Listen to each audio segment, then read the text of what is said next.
20,000 people die of cancer every day. This translates to 8 million deaths every year, 500,000 of which are Americans. At the beginning of the last century, 1 person out of 20 would get cancer.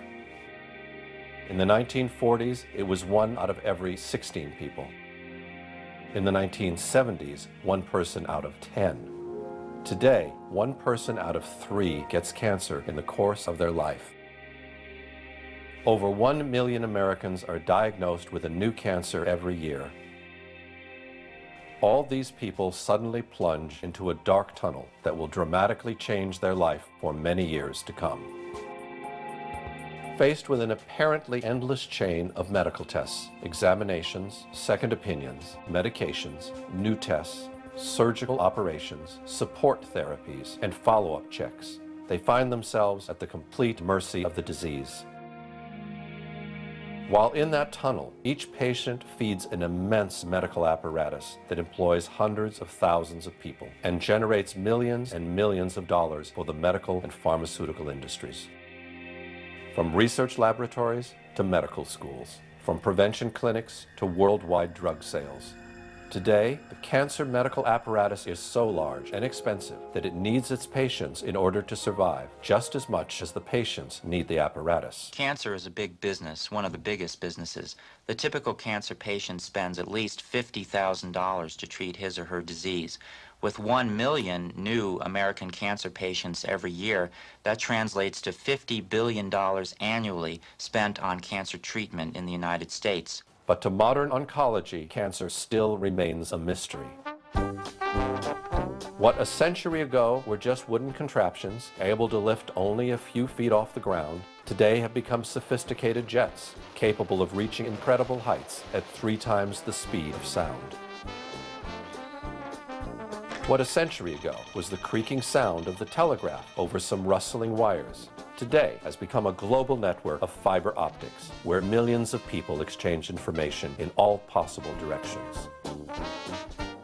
What a century ago was still a relatively unknown planet, today has been lit by day and night, and it has been explored to the extent that we can visit it in every longitude and latitude from the comfort of our home. The only thing that has not changed in the last 100 years is the apparent incapacity of medical science to understand and conquer a disease like cancer. Why?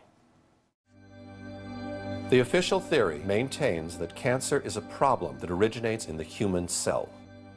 Cancer is a group of over 100 diseases characterized by abnormal, uncontrolled cell growth.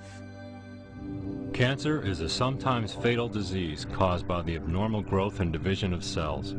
While normal cells have well-defined walls and nuclei, the uncontrolled growth in cancer cells causes the creation of abnormal, unstructured masses of tissue, known as neoplasms or tumors.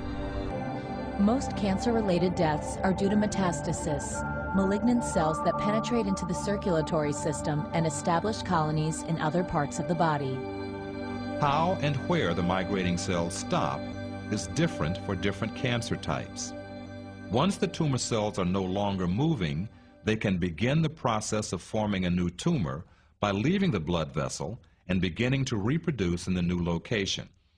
If the new environment is suitable, the newly arrived cell will begin to grow and a new tumor will develop. This official theory, also called molecular theory, is basically the same that was formulated more than 50 years ago. Cancer begins as a departure from normal cell growth that is harmful and unceasing. If the abnormal cells grow slowly in a limited area, they are called benign tumors. If the cells are spread to other parts of the body, they constitute a malignant tumor, one that is cancerous. Cells of malignant growths break off and travel through the bloodstream to other parts of the body. There, they may start new cancerous growths. In the last 50 years, the search for the cause of cancer within the human cell has been pushed beyond the limits of anyone's imagination. Today, the most advanced laboratories are working directly on the human genome in order to identify the genes that seem to be responsible, according to some scientists, for the different kinds of cancer. This opens the door to a dreamlike scenario for the pharmaceutical industry. A world where each patient would need its own personal cure, tailored to its own personal needs. 1 million new patients every year, 1 million new cures for each and every one of them. What we want to do is we want to match the disease with the cure or palliative treatment, whatever it is, by using the genomic tools. And that's really what the whole cancer world is now going to be about for a very long time. The question of whether we're going to break the cure barrier is not the question about if, it's a question about when. In the meantime, however, no one has been able to prove that the official theory is the correct one, and that the origin of cancer is in fact of genetic nature. Major advances are being made in the detection, prevention, and treatment of cancer. But the mechanisms that trigger malignant cell growth are still not completely understood. In the meantime, statistics seem only to get worse. We've lost the war on cancer.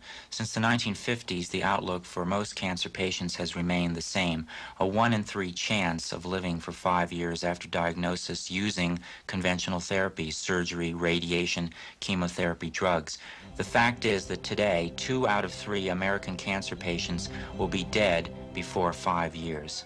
Despite such dismal results, official oncology continues to impose on patients the only 3 therapies that have ever been authorized in the last 100 years: surgery, chemotherapy, and radiotherapy.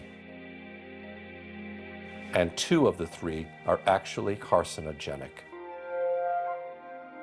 Surgery is the oldest technique and the most successful of the 3. But surgery is useful only when the cancer is localized, a minority of cases. Patients also fear radiation's dangerous side effects. One of these is that radiation can actually cause cancer. The use of radiation remains controversial even in medical circles. As much as we could work with her, say on a math problem, she was not comprehending it. It would take a long time to get like a worksheet done. Parts of Elizabeth's brain weren't there anymore because of the radiation, that it had killed that part of the brain. So the part of the brain that was responsible for memory was gone. Chemotherapy is designed to kill cancer cells throughout the body. It is highly toxic, however, and it also kills healthy cells. Today, chemotherapy is often given in combination with surgery and radiation. Your typical chemotherapy agent will certainly cause tiredness. There is a risk of sickness, but there are very good anti-sickness drugs these days that can control that. Chemotherapy frequently causes taste change. It can cause a sore mouth. The first side effect that many people ask about, however, is hair loss. In fact, many chemotherapy drugs are carcinogenic.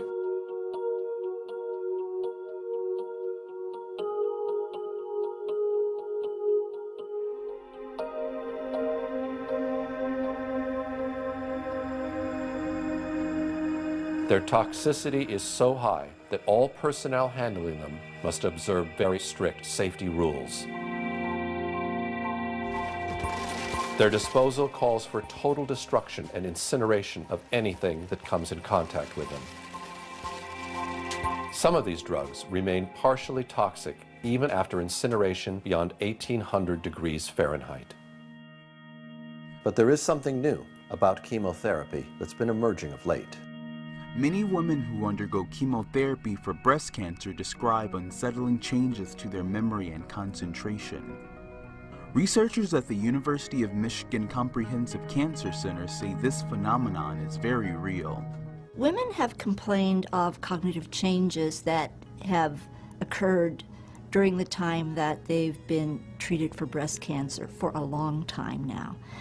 And the term chemobrain has been coined, and this is used to describe loss of concentration, difficulty remembering things, having difficulty thinking clearly, and not being able to function effectively in normal activities that the person was able to do perfectly well before they had treatment.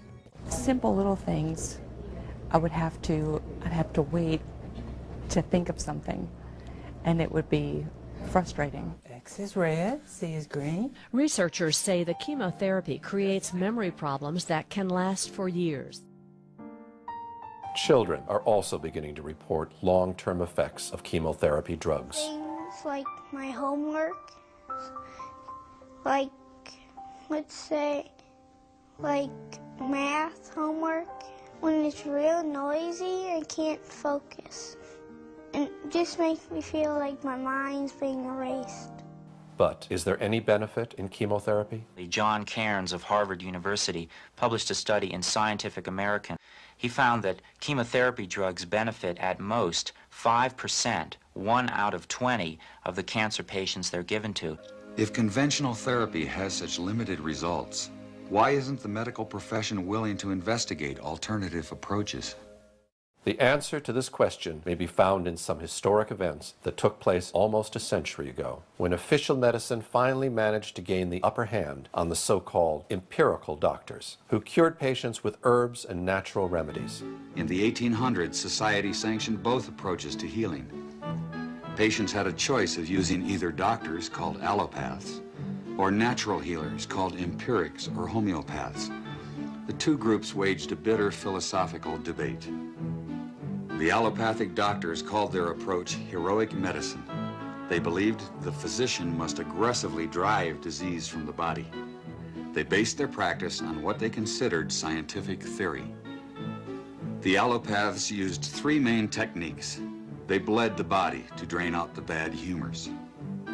They gave huge doses of toxic minerals like mercury and lead to displace the original disease.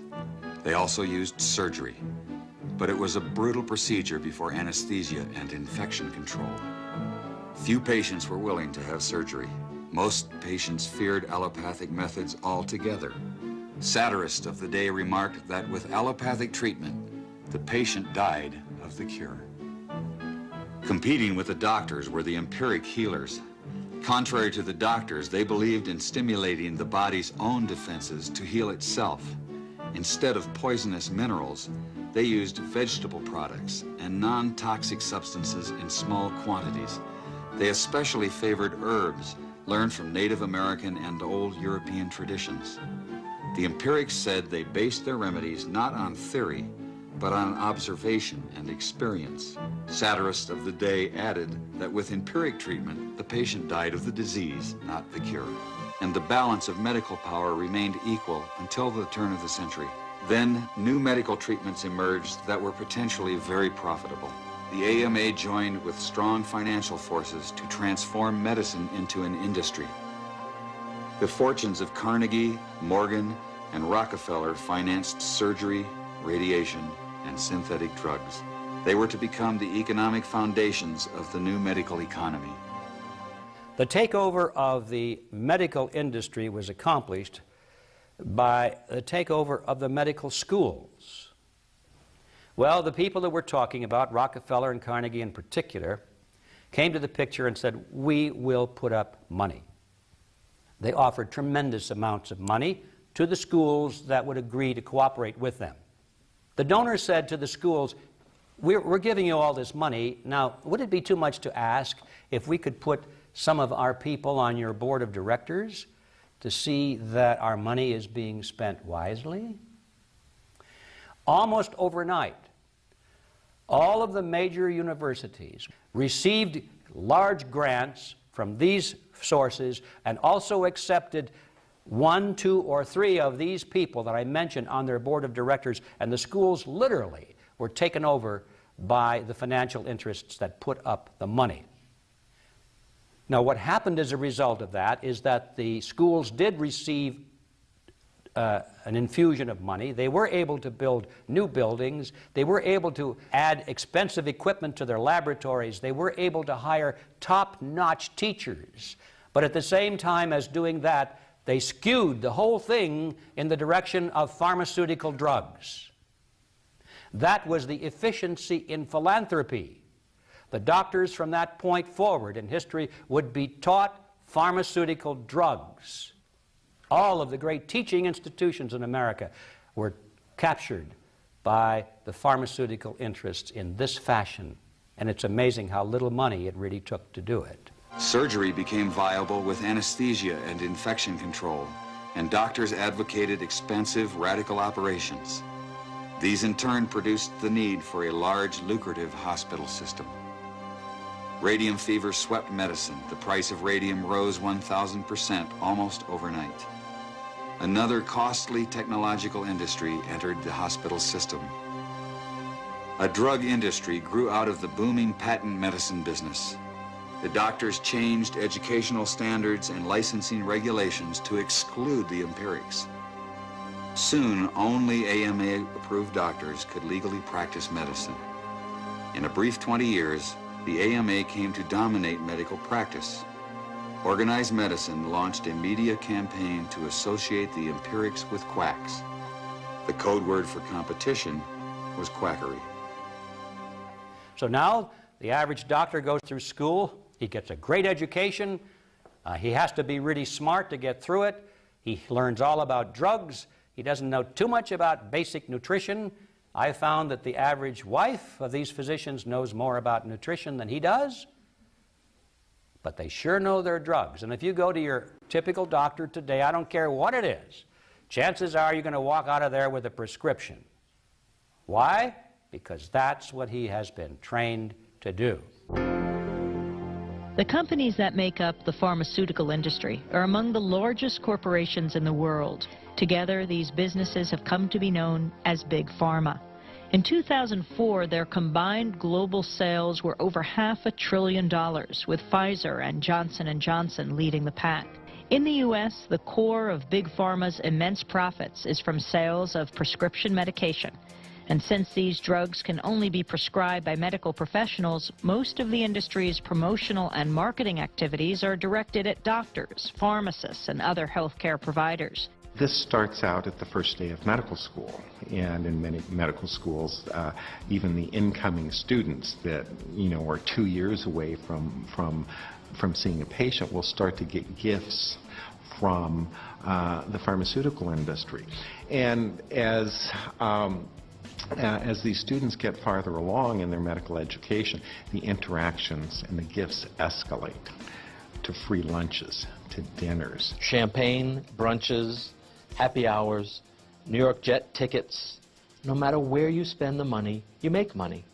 And my boss always told me, don't worry about it. There'll always be more funding. Spend what you can. In fact, if I give you $100,000 to spend, Gene, I want you to spend $200,000. Before 1980, most clinical research was funded by the National Institutes of Health. During the 90s, most of that research got pulled out of universities and was brought to for-profit research organizations. The problem is that gave virtual complete control over the research to the drug companies. They could design the studies. They have control of data so that many of the authors of the most important articles published in our best journals aren't even allowed to see their own data. They don't get free access to their own data. And they have control over publication.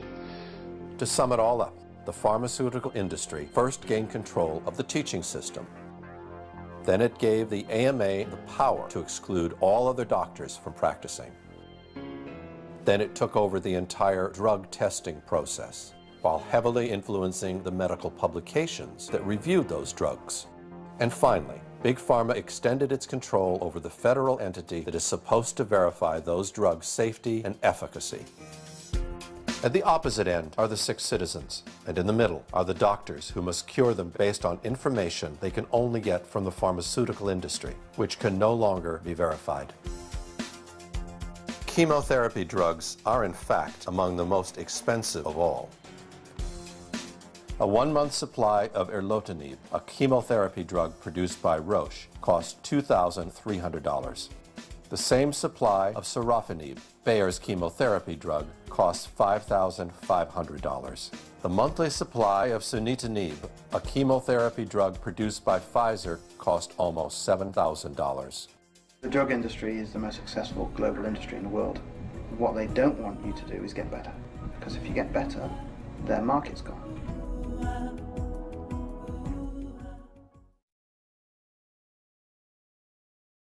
Fear.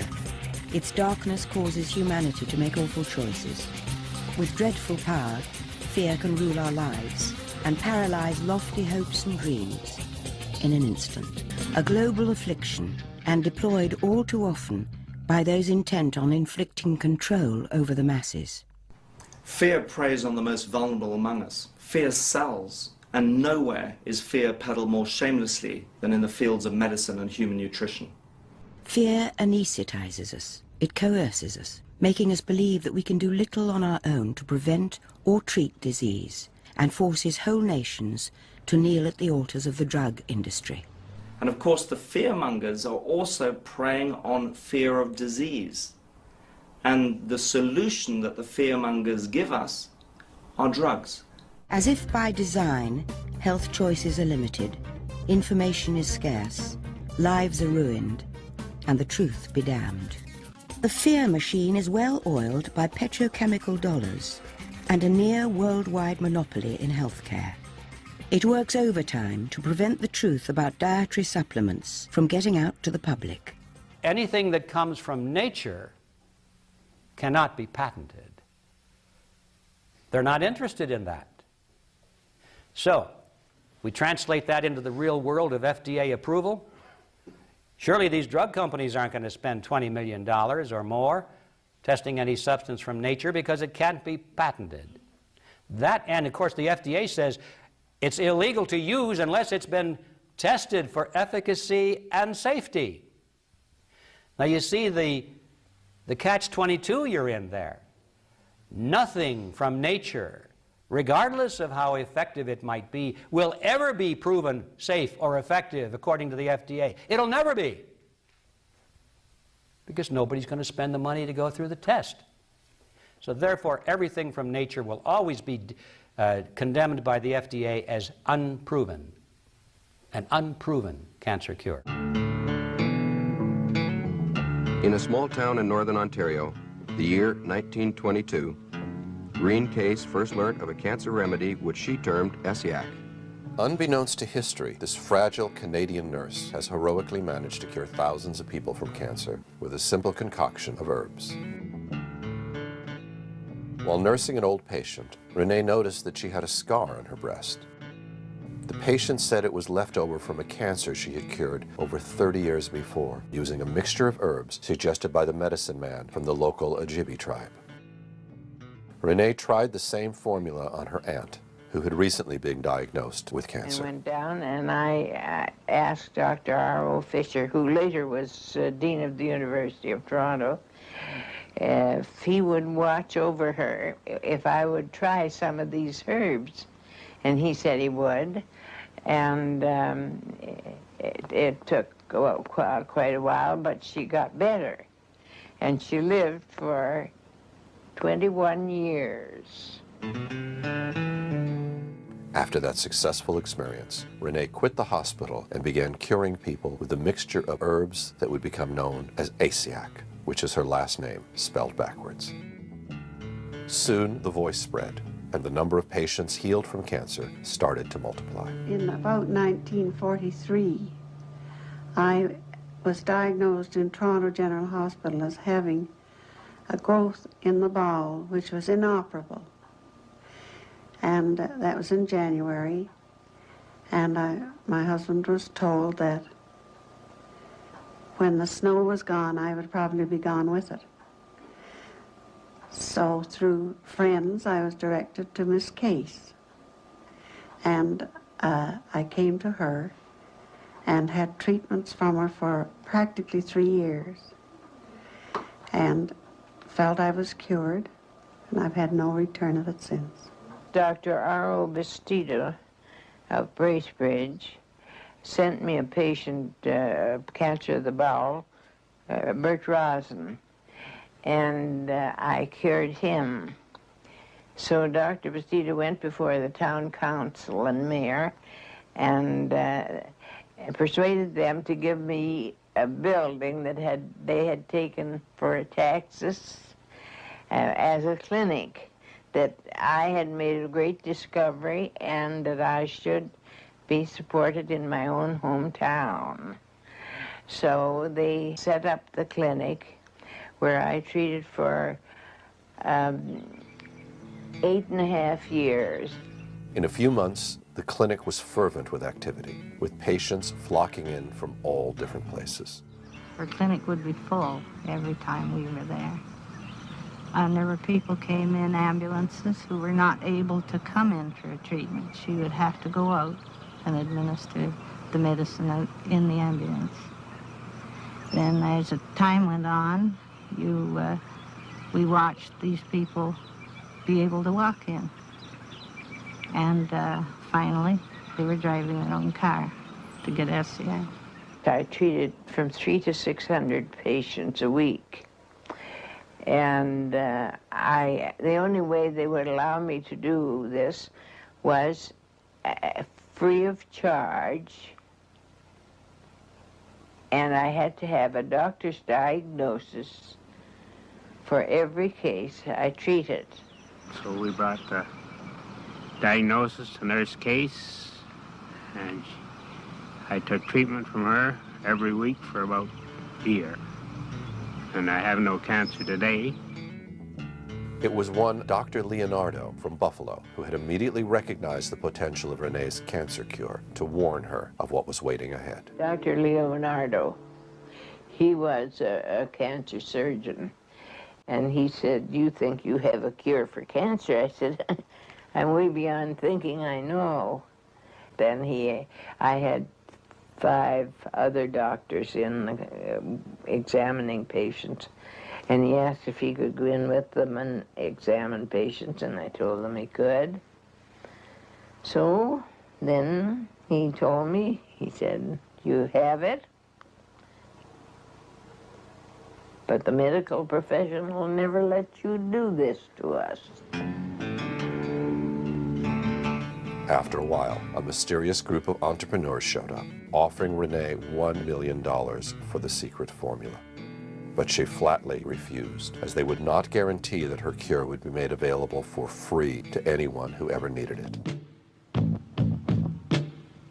Green case was called before the legislature in 1938 to determine SCIAC's legal status.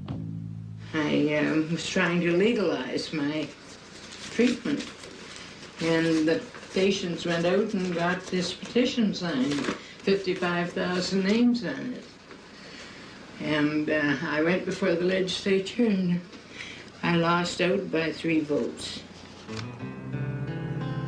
Public outcry forced the establishment of a cancer commission to investigate herbal remedies. The greatest majority of Reen's evidence was rejected.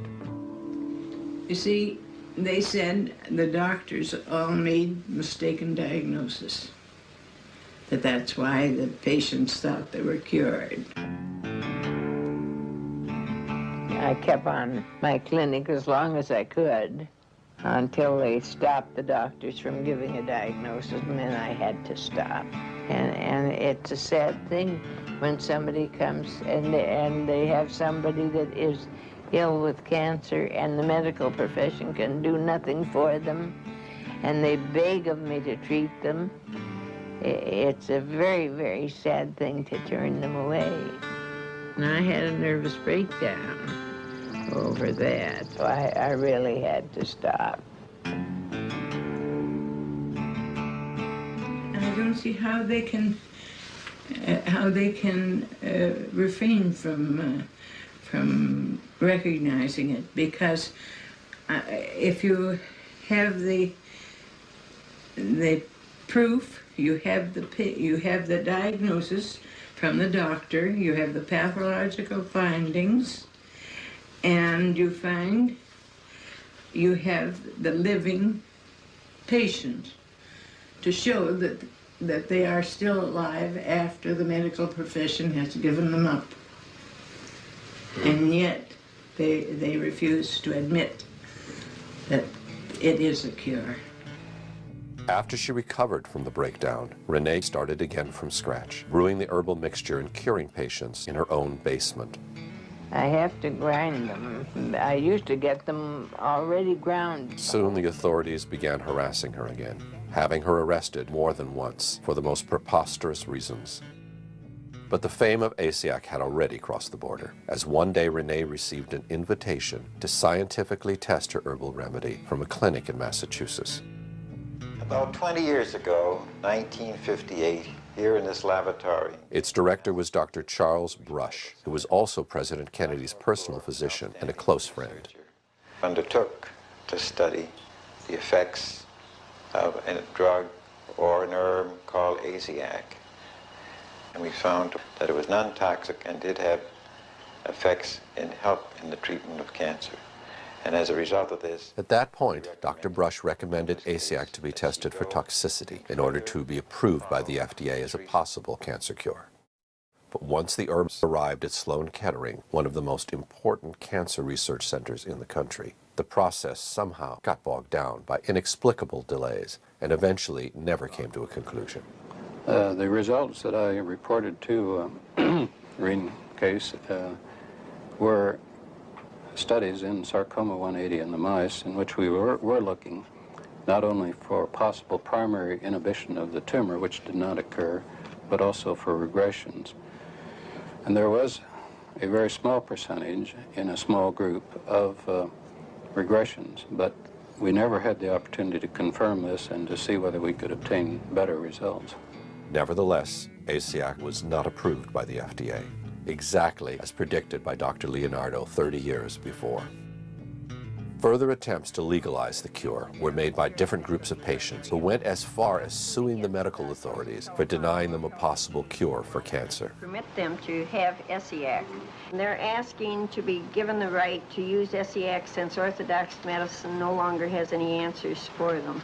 You can't burn a cancer out of a body with radiation. You can't poison it out of the body without poisoning the body as well. And I feel that nature holds the answer, the only answer for cancer patients, and as such, we should have it. Our constitutional rights at the moment are being denied to us, and it shouldn't even come down to a court hearing. It should be a matter of fact that we have what we want for our body. I have cancer from head to toe to the bone. You're going to try and tell me that if I think there's something that's going to give me a little bit of life, that I'm not going to try it? But the response from the medical authorities has always been the same, even at the cost of looking foolish for the ridiculous excuses they often had to concoct to resist its approval. If we release Laetrile and ASIAC and Crobizin and so on, I can give you a very long list. You'll have a very wide choice. Then when there is something effective, how will you know which to choose from? In fact, someone thought better to prevent ASIAC from being used in the future by doctors who may eventually respond to a higher calling of their conscience. As it's well known in the state of California, the state legislature actually made it a felony for a doctor to use any than the accepted methods of treatment for cancer, and they named them in the legislation: surgery, chemotherapy, radiation, and cobalt. And when doctors are hemmed in like this and their very livelihood is threatened, they're not going to be anxious to step out of line. Exhausted and frustrated by the endless fight, Renee simply returned home and went on treating patients on a personal basis until the day she died in 1978. 1 year before that, many of her cured patients convened on her 90th birthday to thank her for what she had done for them. Ex-patients and supporters arrived in Bracebridge, Ontario. They came to help Reen celebrate her 90th birthday. They have experienced the benefits of ASIAC. Many of the people here feel they owe their life to Reen.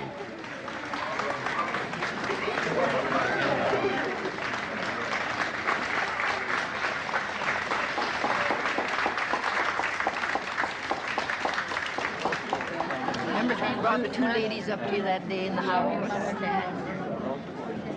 She doesn't call me. Where is it?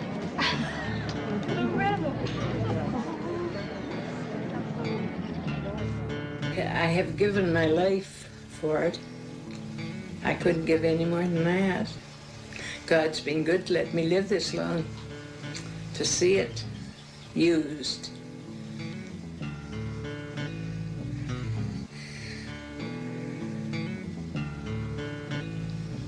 and used by people.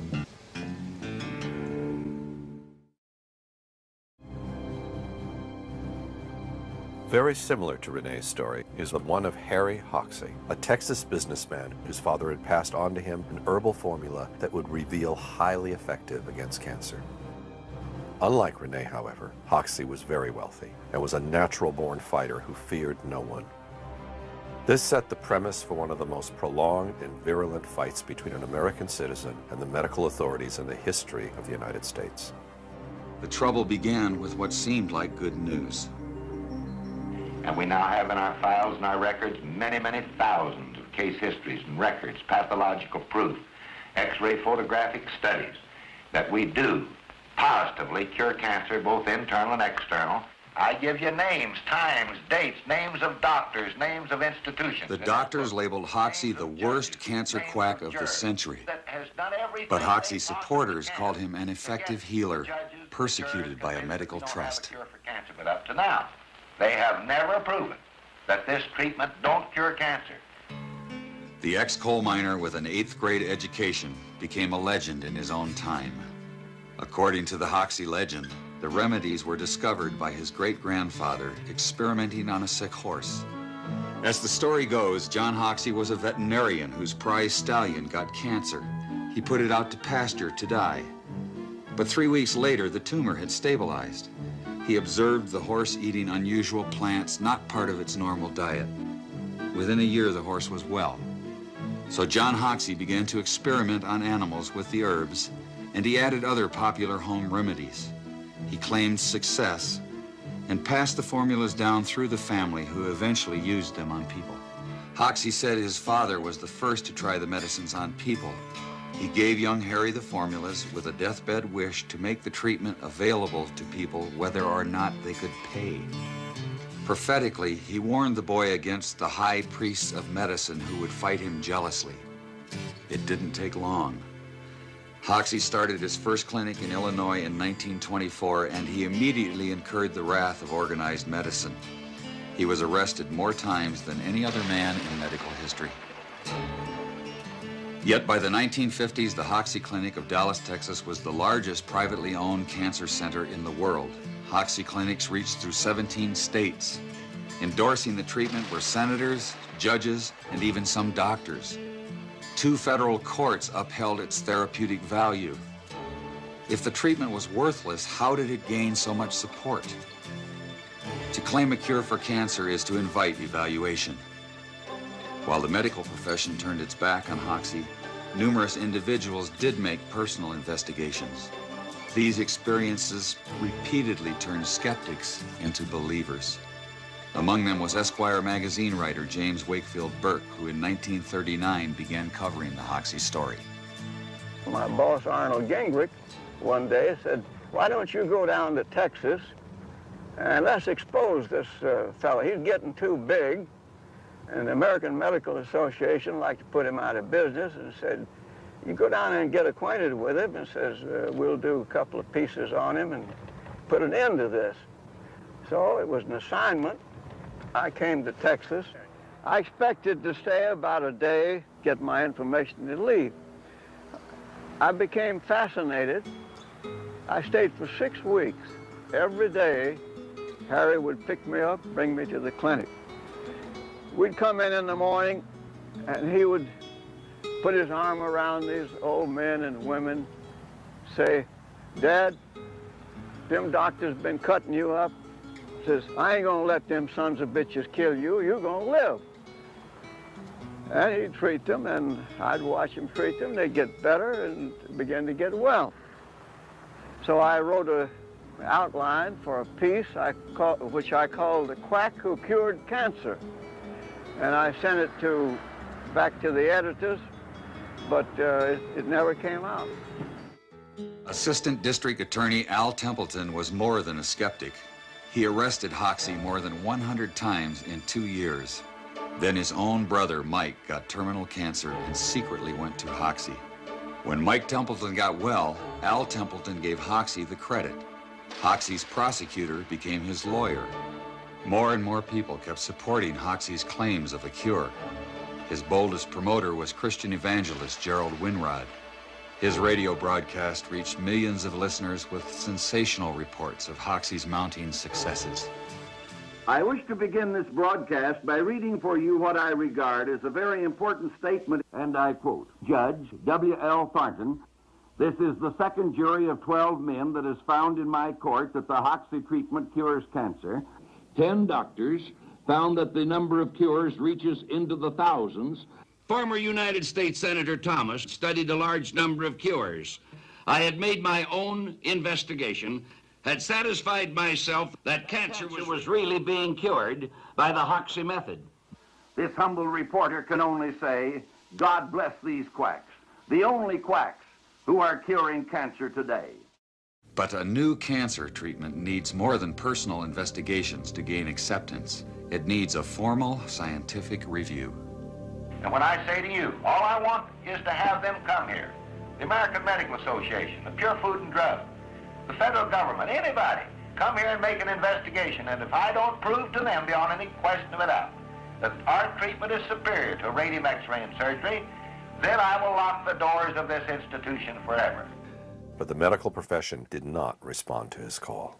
The doctors claim that they already knew from their medical education that his remedies were had no efficaciousness at all, was no cure. They were just sought in their ways and adamant in their beliefs. According to Hoxie, there was a more sinister reason the medical profession wouldn't investigate. Hoxie said the AMA doctors invited him to demonstrate the treatment. Among them was Dr. Morris Fishbein, editor of the influential AMA journal.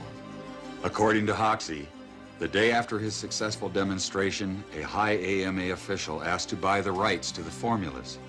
The alleged offer would have given all rights to a group of doctors, including Dr. Fishbein. Just like Renee, Hoxie turned down the offer because he could not get the guarantee that the formula would have been made available for free to anyone who ever needed it. But one thing was certain. Hoxie had made a very powerful enemy. By crossing swords with Dr. Fishbein, he alienated the most influential figure in medicine. Dr. Fishbein held a unique position. As journal editor, he controlled the main income-producing organ of the AMA and thus the organization. He also published the accepted standards of medical practice. After the Chicago incident, Dr. Fishbein blackballed Hoxie by branding him a quack in the journal. It commented that Hoxie's most enthusiastic supporter was the local undertaker. The AMA attack was relentless. Dr. Fishbein and Hoxie would battle each other for 25 years to come in a drama of national dimensions. But rather than settling the dispute through scientific means, they played it out in the media. At the association's headquarters in Chicago, vigilant against quackery is Dr. Morris Fishbein. There is no serum, drug, or combination of drugs that we know that will definitely cure cancer. When Hoxie approached the National Cancer Institute for an investigation, the agency refused. The NCI said his medical records were incomplete. Hoxie said doctors refused to supply necessary records because of Dr. Fishbein's influence. The government concluded it would be a waste of public funds to investigate. Having struck oil in Texas, Hoxie offered to pay for a test himself. His challenges were putting Dr. Fishbein under public pressure, and the doctor fought back hard in the public arena. But when he wrote blood money for the Hearst Sunday papers, he went too far. Hoxie sued Dr. Fishbein and the Hearst newspaper empire for libel and slander. He didn't seem to stand a chance. The nation's most notorious quack faced a who's who of American medicine. Surprisingly, Harry Hoxie became the first man ever to win a judgment against Dr. Fishbein and the AMA. Dr. Fishbein had to resign from his post at the AMA. But the Hoxie-Fishbein trials held an even more shocking revelation. Dr. Fishbein admitted in court that Hoxie's supposedly brutal pastes actually did cure external cancers. The most dangerous external cancer is melanoma. It can spread rapidly through the body. Doctors advise extremely radical surgery. Even so, melanoma is often fatal. We have more positive proven cases of melanoma in our records and our files and the patients to talk to that have been cured in this institution than any institution in the world, and that's a broad statement, but we have the facts to back it up. Hoxsey went as far as producing his own movie to make his voice heard from the medical profession. It would be an innovation to men of the medical profession if, instead of devoting so much time and money to court trials, sniping tactics, and smear campaigns, they would come to the clinic, do some investigating, check into our methods, speak to some of our patients. Then they would understand why our treatment has been as effective and, in most cases, far more successful than anything they've had to offer as a solution to the cancer problems. But instead of accepting the invitation, the medical establishment escalated the war. Mildred Nelson has directed Hoxsey's clinics from the beginning. But he was never investigated except in a criminal type of a way to see what he might be doing wrong. The Food and Drug have always been famous for harassing the Hoxsey patients. Go to people's houses, take their medicine when it was delivered to them, talk to them, tell them they were doing wrong. But when the government couldn't stop Hoxsey in court, the FDA decided to take unprecedented action. Sufferers from cancer, their families, physicians, and all concerned with the care of cancer patients are hereby advised and warned that the so-called Hoxsey treatment for internal cancer has been found on the basis of evidence presented by the FDA to be a worthless treatment.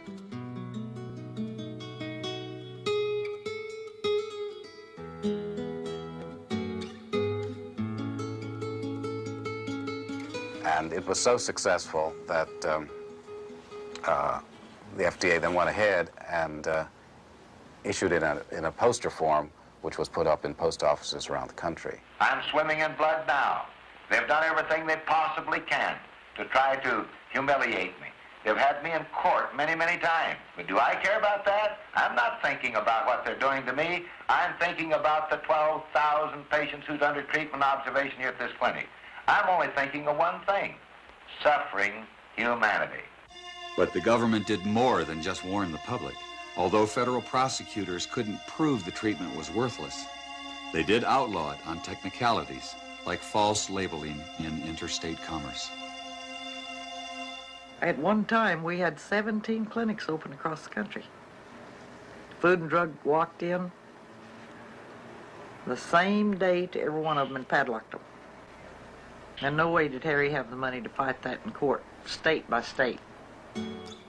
After closing all his clinics, Harry Hoxsey eventually gave up his 25-year-long fight against the medical establishment.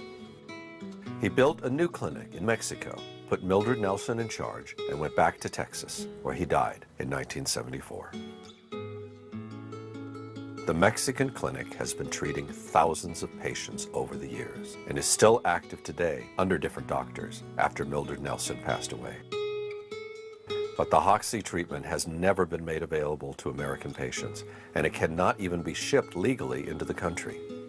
Those who wish to use the Hoxsey treatment must travel each time to Mexico and are allowed to bring back only the amount needed for their personal use.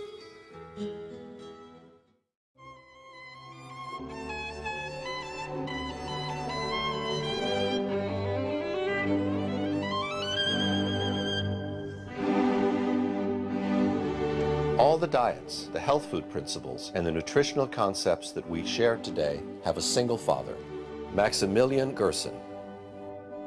Dr. Gerson was the first to ever suggest that good health depends primarily on a healthy nutrition.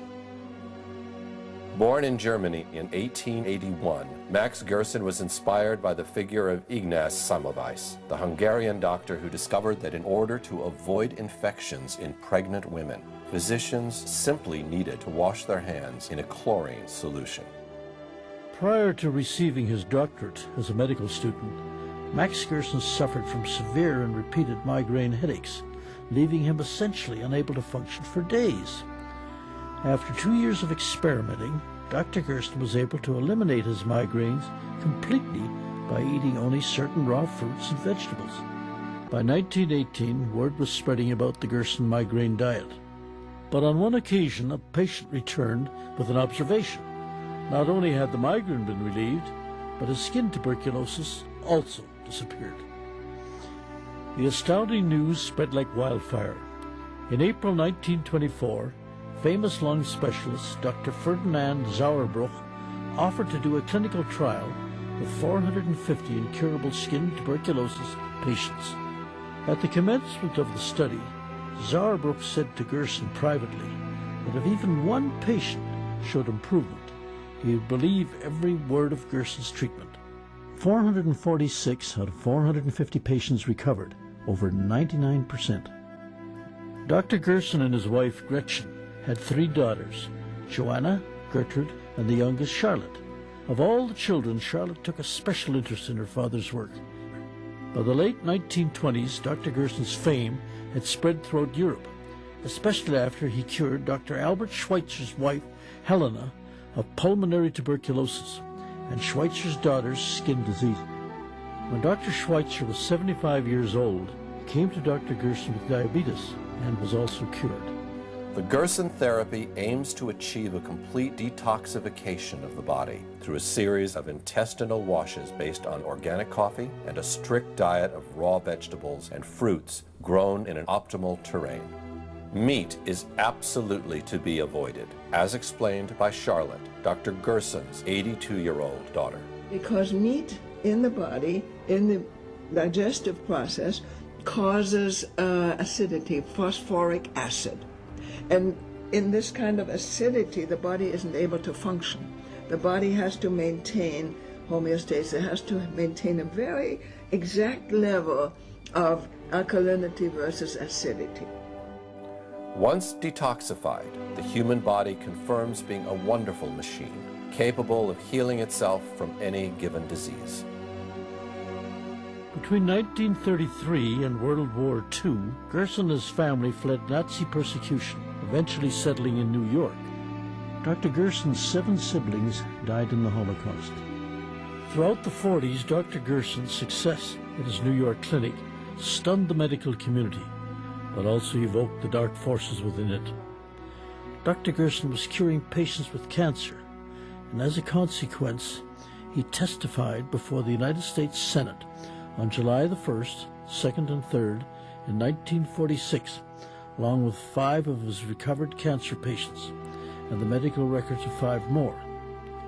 So stunning was this testimony that on the evening of July the 3rd, 1946, renowned ABC News correspondent Raymond Graham Swing declared on his radio broadcast to the entire United States that for the first time in history there had been discovered a cure for cancer.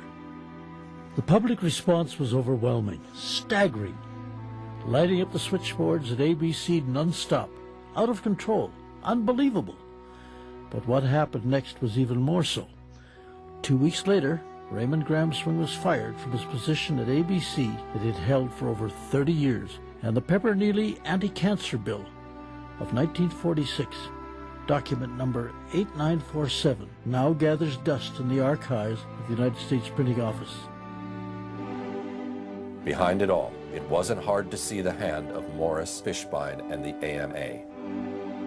Fishbein had already been in a long struggle with Gerson, since the German doctor was the first to ever denounce the dangers of smoking, at a time when the largest advertising contributor for the AMA was in fact Philip Morris.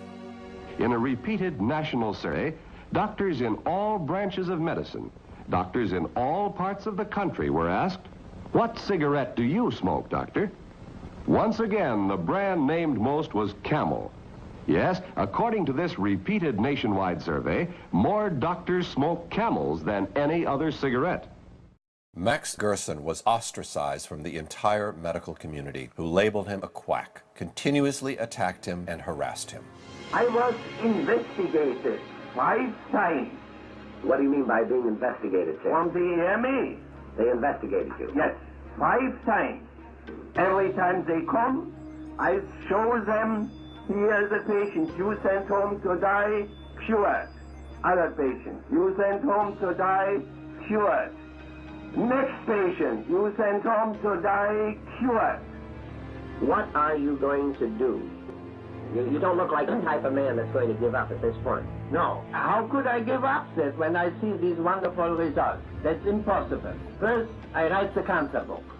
And in that cancer book, I will bring in as many cases as possible sent home to die. So that every physician here in the country can read it. And I will have it translated in many languages. It took Gerson 10 years to write the book, which presented 50 fully documented terminal cases he had cured with his therapy. Yet Gerson found no major publisher willing to release the book in the United States. At that point, he was totally and forever banned from publication in the United States. Why was the American Medical Association so opposed to the Gerson therapy? I think all the medical associations were opposed to the Gerson therapy. Here comes a new approach, a nutritional approach, an effective approach. The medical pharmaceutical industry, if it even wants a cure for cancer, since there's so much profit in this disease, certainly does not want the cure to be a nutritional one. Dr. Gerson spent the rest of his life secluded in his New York apartment, where he kept curing patients with the same therapy that in the meantime was being forbidden all over the United States. This is where Dr. Gerson was up until the day of his death, where he had a clinic, where he saw patients, where patients recovered from cancer, where he documented so many recoveries, yet those recoveries are not available to the public. Those published articles have been published in Europe, but have not been allowed to be published in American journals. Why? The reason for that is the fact that it's not a patented medicine, and it's not an expensive medicine. I mean, this is the crux of the matter. This is a natural therapy that allows people to take control of their own health and not require drug intervention. If the Gerson therapy were permitted inside the United States, and I believe that it should be, we would see a dramatic decrease in deaths from cancer. I would estimate the fatality rate would go down by at least 50%, very possibly more so. Exactly like Mildred Nelson, Charlotte Gerson had to go all the way to Mexico to open a clinic to cure people after her father's death. Over the years, the Gerson Clinic has seen a continuous flow of patients from all over the world. The medical records from over 1,500 patients are available to anybody who wishes to examine them. Further, any physician is heartily invited to come to the Mexican hospital and visit and see a patient there, or visit with the patients, and with their permission, then they would have access to their medical records. But the medical establishment kept ignoring the call, while officially continuing to deny the validity of the Gerson therapy. Dr. Dean Edell, whose popular radio and television programs... A fixture in American television, Dr. Edell has been representing the voice of official medicine on national television for many years. I don't think the Gerson's therapy has ever cured a terminally ill patient. People get very confused by this. If you think of basically what's in Gerson therapy, you really wouldn't expect it to cure cancer. But people, sometimes cancer cures itself. There is a rate of cancer, it goes away by itself. Some people didn't really have cancer, it was a misdiagnosis. In 1986, I was diagnosed with pancreas cancer, which had spread to my liver, gallbladder, and spleen. The doctors told me I had 3 months to live, to go home, get my finances in order, and prepare to die. My husband just wouldn't accept it. I was only 46 at the time, far too young, so we came home, did therapy for 2 years.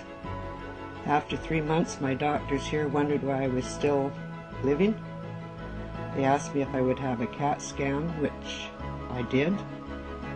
The masses of cancer had gone. They said, "I don't know what you're doing. We don't want to know what you're doing. Just keep doing it." The doctors at that time had said I would never live to see my second grandchild, which he is now 19 years old. So we proved them wrong. After the therapy, we went back to Utah to a specialist on blood, and she said my blood was so clean and clear that she couldn't tell I'd ever had cancer, and she said I was the first patient that ever happened to. Yes, and after I had gone back to the oncologist after I had done the Gerson therapy for a couple months, at that time when they had found that I was cured of cancer from the CT scan that they had done on my abdomen, he couldn't believe it. He thought it was a miracle. For the 10 years following being on the Gerson therapy, which took a year and a half, I started going back to the Mayo Clinic and seeing Dr. Scott, who was an oncologist there, just for checkups to be sure I was clear. And he said everything was like an 18-year-old again. My blood profile was perfect, and he couldn't believe how I looked and how much energy I had, and he asked me what I'd done, and I went over the Gerson therapy with him. Dr. Scott said, "That's great," but he said that we can't sell that. Dr. Wallace Sampson is the editor of the Scientific Review on Alternative Medicine and Aberrant Medical Practices, which claims to present an objective viewpoint. Has Gerson therapy ever cured a cancer patient? Well, of course not. They won't even release their records. So, what would it take for you to be convinced that this therapy is has credibility? Well, first of all, they have to show some reason why it should work.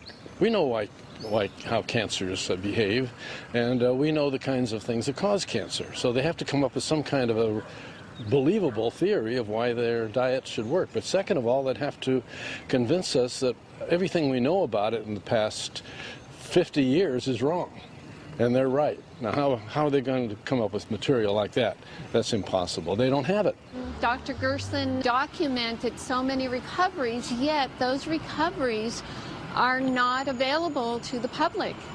Those published articles have been published in Europe, but have not been allowed to be published in American journals. Dr. Stephen Barrett can be considered today's equivalent of Morris Fishbein. Steady at the helm of his publication, Quackwatch, Dr. Barrett denounces every form of therapy that the official medicine considers to be a fraud or a fake. Take the Gerson therapy, for example. Gerson was a physician who claimed that he could cure cancer with diet and a number of other methods. There's absolutely no scientific evidence that he's cured anyone. I was investigated 5 times on the EMA. Every time they come, I show them, here's a patient you sent home to die, cured. Other patient, you sent home to die, cured. Next patient, you sent home to die, cured. The Gerson therapy was known some 75 years ago. If doctors know there's a cure and send patients home to die, that is an atrocity worse than the Holocaust. Dr. Gerd Hammer is the founder of the so-called New German Medicine. Dr. Hammer believes that each cancer is the consequence of a deep psychological trauma that was not completely resolved by the individual, manifesting in a specific kind of tumor for each kind of trauma. Despite the large popular movement in his favor, despite the support of many other doctors from all over the world, and despite the scientific evidence presented by Dr. Hammer, the medical institutions have never undertaken a serious evaluation of his work and have proceeded to revoke his license instead. Since then, European authorities have been continuously harassing Dr. Hammer until one day he was arrested in Spain simply for having advised other citizens on the curative method they should follow. Dr. Hammer ended up spending 19 months in a French prison. Today, Dr. Hammer is a free citizen again, but he cannot practice medicine, nor can he promote in any way his theory, which appears to have the potential of helping thousands of people all over the world. In the 1970s, Dr. Ernst T. Krebs perfected the so-called trophoblastic theory of cancer that had been originally proposed by Dr. John Beard 1 century ago. The same theory had been developed and publicized by the father, Dr. Ernst Krebs. According to Krebs, vitamin B17, which is found in the seeds of apricots and other similar fruits, is an effective cure against many kinds of cancers, and especially breast, lung, colon, and prostate cancers. Vitamin B17, also known as Laetrile, has been one of the most popular remedies against cancer since the 1950s, and in the last decade has collected the support of many scientists and oncologists from all over the world. In Italy, Dr. Guidetti from the Turin University undertook a scientific study on Laetrile that showed very promising results. Dr. Dean Burke, head of the cytochemistry section of the National Cancer Institute, has reported that in a series of tests on animal tissue, the B17 had no effect on normal cells, but released so much cyanide and benzaldehyde when it came in contact with cancer cells that not one of them could survive. He said, "When we add Laetrile to a cancer culture under the microscope, we can see the cancer cells dying off like flies." Also, Sloan Kettering, the New York-based Cancer Research Institute, seems to have known about the therapeutic qualities of Laetrile for a long time. This was confirmed by one of the foremost cancer researchers of the time, Dr. Kanematsu Sugiura, in a magazine interview published in 1977. As the news began to spread, Sloan Kettering pressured Sugiura to refute his statements, but he refused to do so, forcing Sloan Kettering to officially deny the anti-cancer qualities of Laetrile. Sloan Kettering was later accused of falsifying the research on which they based their negative statement on Laetrile. This was not the only case in the major war waged by the medical industry in the 1970s against Laetrile. Dr. John Richardson, MD, who's now deceased, had a cancer clinic, a very thriving cancer clinic up in the San Francisco area in the 70s when he met Dr. Ernst T. Krebs Jr., had many conferences with him, became familiar with the theory, the science behind it, and began to cautiously use it in his practice. He was losing most of his patients that he was treating with cancer. He went from that to a high success rate almost overnight by using this substance. And so he became very enthusiastic about it. The word got around. His patients were very happy, of course, and they told their friends. It wasn't very long before people were coming from all over the United States, and in some cases even from Europe, to be treated at the Richardson Clinic. Then he got into trouble with the medical authorities. The hospital administration contacted him and said, "You have to stop using this material because it is not approved by the FDA." And he said, "Yeah, I know it's not approved, but it works." They said, "We don't care whether it works or not. It is not an approved substance and you're in violation of the law." Medical authorities have never recognized the therapeutic use of Laetrile, while the FDA has listed it among the toxic substances, making it in fact illegal to be sold in the United States.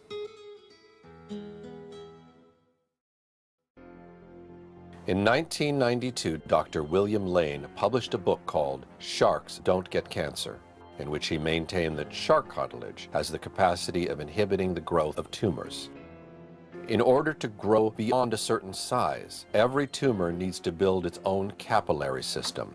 The creation of new blood vessels is called angiogenesis. Shark cartilage has a specific anti-angiogenic characteristic in that it envelops the growing tumor and literally suffocates it by not allowing the new capillary system to grow. The anti-angiogenic characteristic of shark cartilage is well known to official medicine, and it's confirmed by a number of different scientific studies.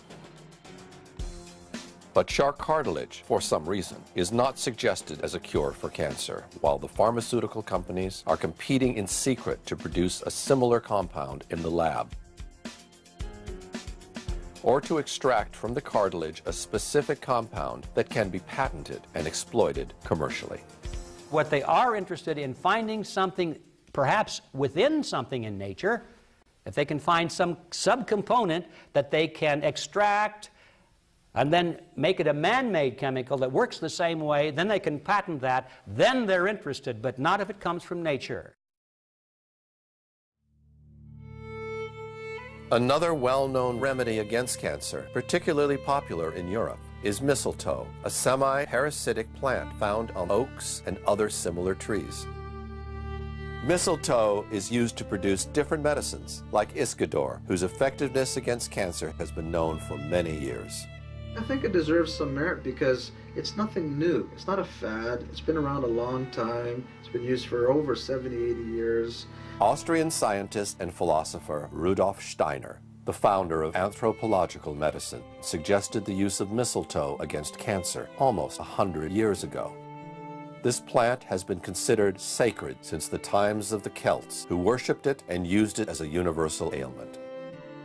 In a cancer patient, mistletoe causes an immediate increase in the macrophages, which is normally followed by a regression of the disease. We do know that it has immune stimulatory properties, like if you measure cytokines, you can see them actually go up with using mistletoe. There's components in mistletoe that are actually cytotoxic, meaning it actually can kill cancer cells or it can put them to sleep. In Steiner clinics, Iscador is used as part of a larger program against cancer that includes all the emotional, psychological, and spiritual aspects of the individual. In the United States, mistletoe is almost unknown, but the task of denying its curative qualities has been taken up, in this case, by the British sanitary system, which resorted to the well-known excuse of absence of evidence. The PCT has reviewed the evidence relating to mistletoe in the management of breast cancer, and we have found, and I'm one of the people that's looked at the evidence, we've found that there's no convincing supporting evidence. Recently, American author and actress Suzanne Summers announced that she defeated cancer using mistletoe. You mentioned cancer. Back in 2001, you, on this program, announced that you had been battling cancer.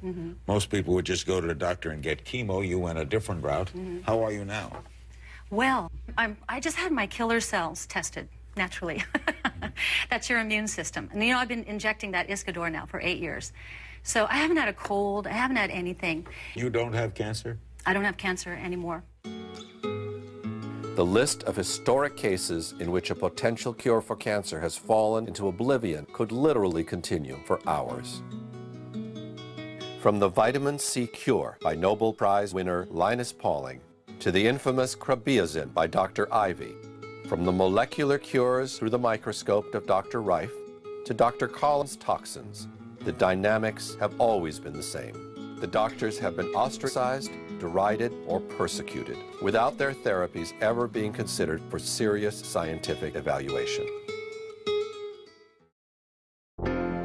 The last person to propose a natural cure against cancer is Tullio Simoncini, an Italian oncologist who finds himself in the middle of a storm after having declared that the origin of cancer is not genetic, but it is due to the aggression of a fungus called Candida albicans. Based on this hypothesis, Dr. Simoncini treats cancer with sodium bicarbonate, which is one of the strongest enemies of fungi in nature. How does a fungus get in the body? Where do you think this all starts from years of research? There is an endemy, a big epidemic pollution because the fungus is undervalued. But it is undervalued because it is not understood. From the very beginning of his studies, Dr. Simoncini felt the need to reconsider the cancer paradigm from scratch and began looking for a different origin of the disease. What puzzled him the most was the fact that all tumors behave in the same way, even though they appear completely different from one another. Then he started looking for a common denominator and eventually found one. Most cancers appear white. These tumor specimens show the devastating impact the disease can have on the body. This is a liver riddled with cancer. The white bubbles are all tumors. If you enter the body and you reach an organ affected by the cancer, you can see that the lumps are always white. Sometimes it is covered with blood or with the defense reaction, but in every post-mortem examination, scientists find the white lumps, the white masses, that is fungi. This is the pleura. We entered with a camera and look, The pleura should be red, but you can see all the lumps, all the cancer that is white. This is the heart beating. This is a bronchial cancer. Look, we went into the bronchia. Look, they are white. And then in the colon cancer, this is red because there is a little bit blood. I washed it up. Now, look, look, it is always white. White like Candida. Candida albicans in Latin means glowing white. It should be clarified that the presence of fungi in tumors is nothing new in the medical world. All the scientists find in the oncologic world the cancer patients, when they die, they are all invaded by the fungi, but nobody wonders that it is the only microorganism present in cancer patients. Official oncology, however, believes that their presence in tumors is due to their opportunistic nature, which brings them to build colonies wherever they find a suitable environment. This belief, though, seems contradicted by a careful observation of the animal world. Spores from a parasitic fungus called cordyceps have infiltrated this ant's body and mind. As soon as she is discovered by the workers, the ant is taken away and dumped far away from the colony. It seems extreme, but this is the reason why. After a while, the fruiting body of the cordyceps erupts from the ant's head.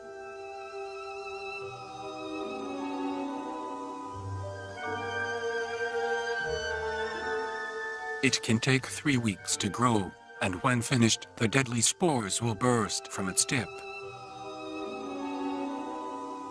Then, any ant in the vicinity will be in serious risk of death.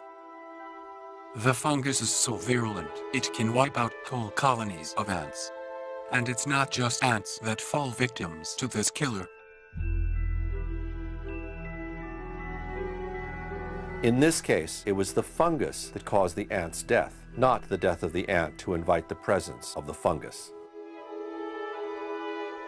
What normally appears to be a simple opportunist is in fact a full-fledged assassin. Allora viene il dubbio, non sarà che viene prima debilita l'organismo e poi nel momento in cui la si vede è il momento della massima invasione? Chi ci dice che sia solamente un post hoc? Il fatto che ci sia è un dato di fatto, il fatto che sia un post hoc è un'interpretazione. Not all infections are bacteria. There are also the fungi. Viruses, smaller.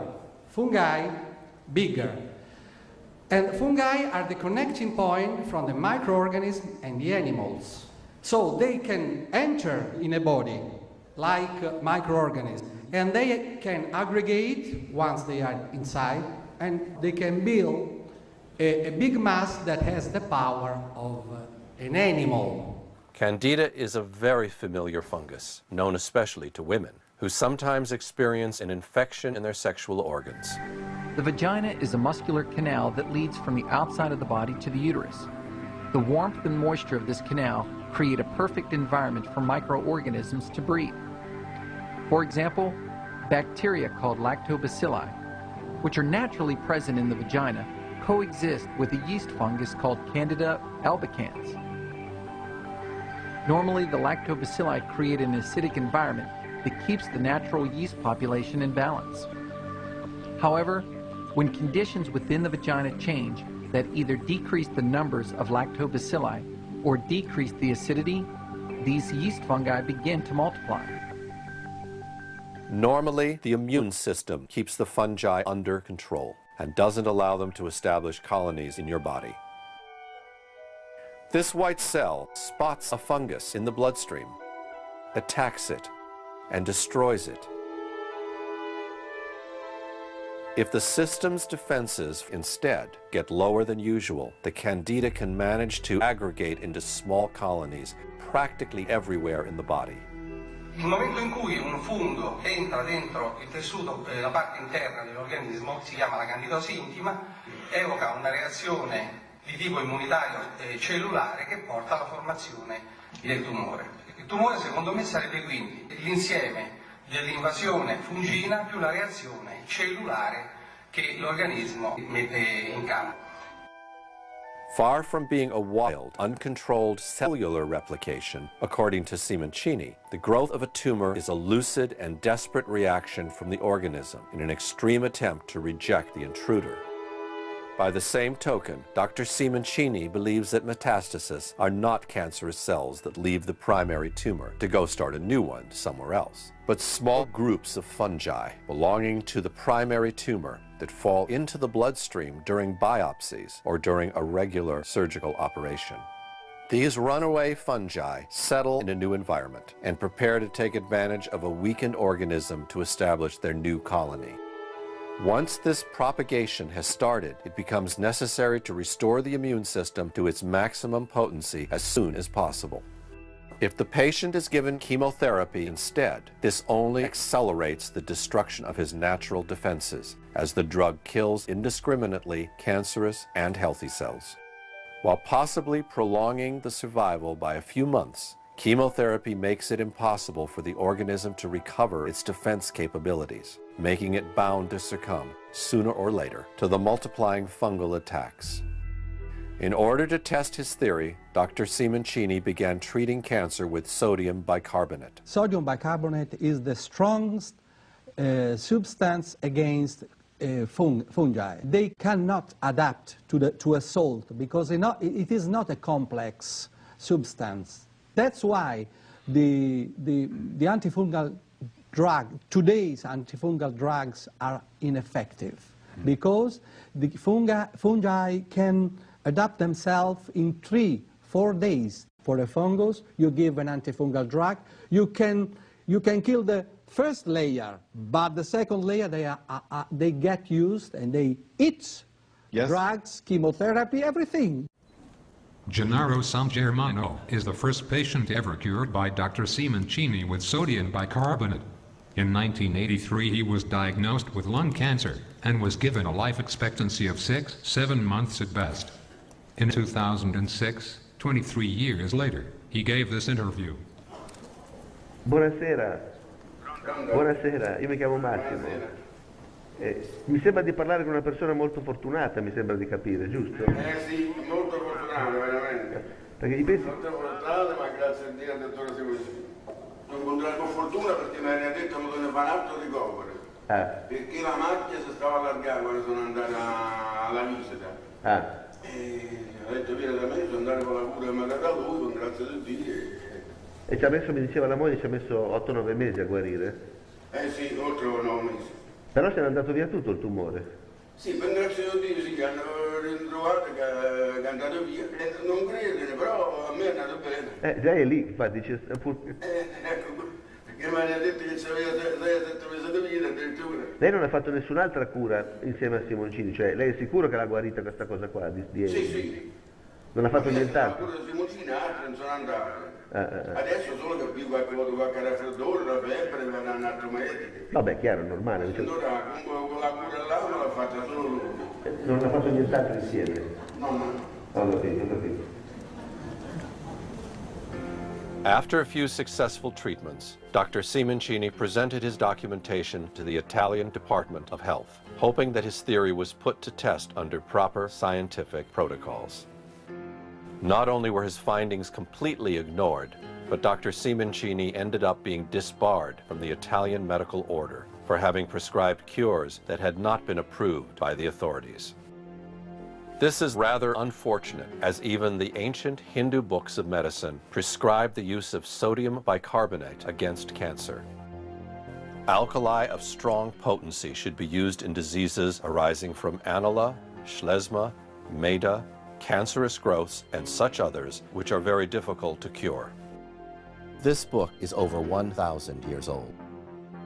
As soon as the news of his treatment started to circulate, Dr. Simoncini became the target of a major smear campaign orchestrated through the Italian media, in which he was treated as a charlatan and a swindler. Amici di Striscia, oggi vi parleremo di un personaggio che dice di curare i tumori con il bicarbonato. Seguiteci.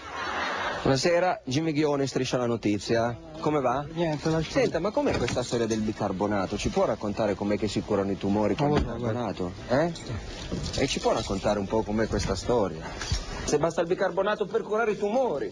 Aspetti che devi scendere. No, aspetti, ma perché fa così? Dr. Simoncini was also repeatedly sued for wrongful death, and in one case sentenced to 3 years in prison for having allegedly caused the death of patients who had undergone his treatment. The media seized greedily on the trials, delivering the final blow to Dr. Simoncini's credibility. Professor Francesco Cognetti, direttore scientifico dell'Istituto Nazionale dei Tumori della Regina Elena di Roma, uno dei più importanti oncologi italiani. No, perché quando parliamo di medicina e anche di cure innovative bisogna stare attenti. Dice quest'uomo, sto Simoncini, è un fungo, il tumore è un fungo e si cura col bicarbonato di sodio.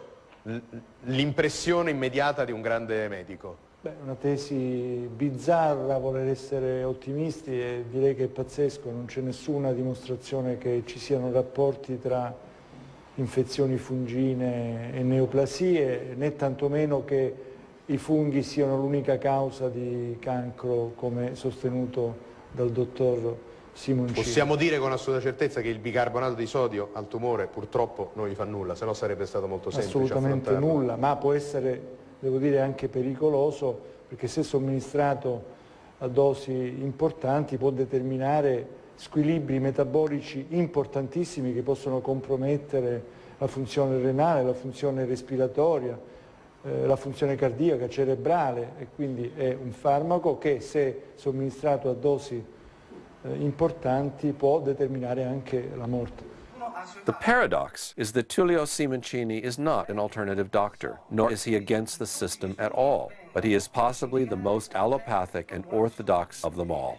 Io penso che la strada per far fuori il fungo dentro, fuori e anche il tumore sia quella di concepire degli antifungini a cascata sequenziale. Il concetto in chemioterapia esiste, le terapie sequenziali fatte a cicli, eccetera, eccetera, perché bisognerebbe scogitare degli antifungini che sono efficaci in un primo momento, come il fungo varia, cambiare l'antifungino in funzione della variazione del fungo e così stargli dietro secondo le variazioni, però dovrebbero venire in campo le case farmaceutiche in questo momento, che adesso non capiscono questo grosso affare che c'è sotto. Loro vedono la multinazionale che fa, vede il pericolo dell'azzeramento dei chemioterapi eccetera e fa guerra, fa terreno bruciato a tutti, chi dice qualsiasi cosa gli taglia il collo. In the meantime, he has perfected special techniques that allow him to deliver the sodium bicarbonate next to the tumor in order to obtain the maximum effectiveness with a minimum amount of sodium bicarbonate.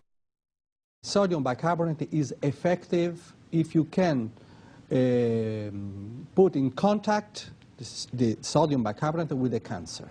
So, if you want to reach the prostate cancer, you have to locate before a catheter in the pudenda artery that reaches the prostate. Then you can administer through a port cat connected to the catheter the sodium bicarbonate directly to the prostate and kill fungi, because the concentration of the salt is very high, because you used the artery that is directly feeding the organ. Instead, for the cavities, pleura, peritoneum, you have to locate a transperitoneal or a pleural catheter. Although considered only anecdotal material and not scientific evidence, there are now dozens of fully documented testimonies which appear on Dr. Simoncini's website that seem to support the validity of his innovative approach to cancer. This therapy you're talking about, sodium bicarbonate delivered directly into the tumor site, I wonder where the harm is. Seems like a very harmless therapy. It isn't a potent, dangerous medicine.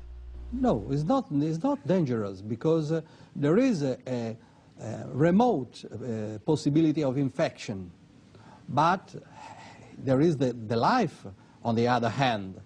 And then there are some type of cancer. Breast cancer doesn't need of the catheter. Bladder cancer, brain cancer, breast and bladder cancer with the sodium bicarbonate can heal in 99% without surgery, without chemotherapy, without radiotherapy, and let the organs there.